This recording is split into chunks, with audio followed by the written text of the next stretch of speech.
Alors effectivement, quand j'étais directeur général de la Banque mondiale, j'étais au cœur de ce système dit de Bretton Woods des Nations Unies, où les règles du système s'imposent et finalement font que le système fonctionne. Ce qu'on voit aujourd'hui, c'est que ces règles sont foulées aux pieds, que ce système international qui a plus ou moins assuré une certaine prospérité collective quand même depuis 80 ans, ce système, il n'y a plus qu'à un fil. Le message, c'est moi contre le reste du monde. Et la difficulté, c'est que ce système, il a été structuré en 1945 autour des États-Unis, sorte grand vainqueur de la Seconde Guerre mondiale, première puissance économique, et que si effectivement les règles changent pour le principal acteur du système, le système est profondément remis en cause. C'est bien d'une rupture dont il s'agit.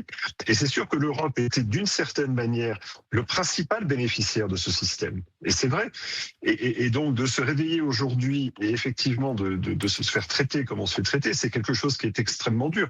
On vit au même moment la rupture de cet ordre international, cette difficulté avec les États-Unis, une guerre en Europe qui n'est pas du tout finie. On le voit bien, on repartira, je pense, on reparlera de l'Ukraine.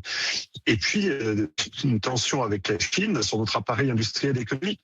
Donc tout ça, pour l'Europe, c'est extrêmement dur. Est-ce que ce sera le moment où, comme souvent le disait Jean Monnet, c'est dans les moments de crise que l'Europe se réveille?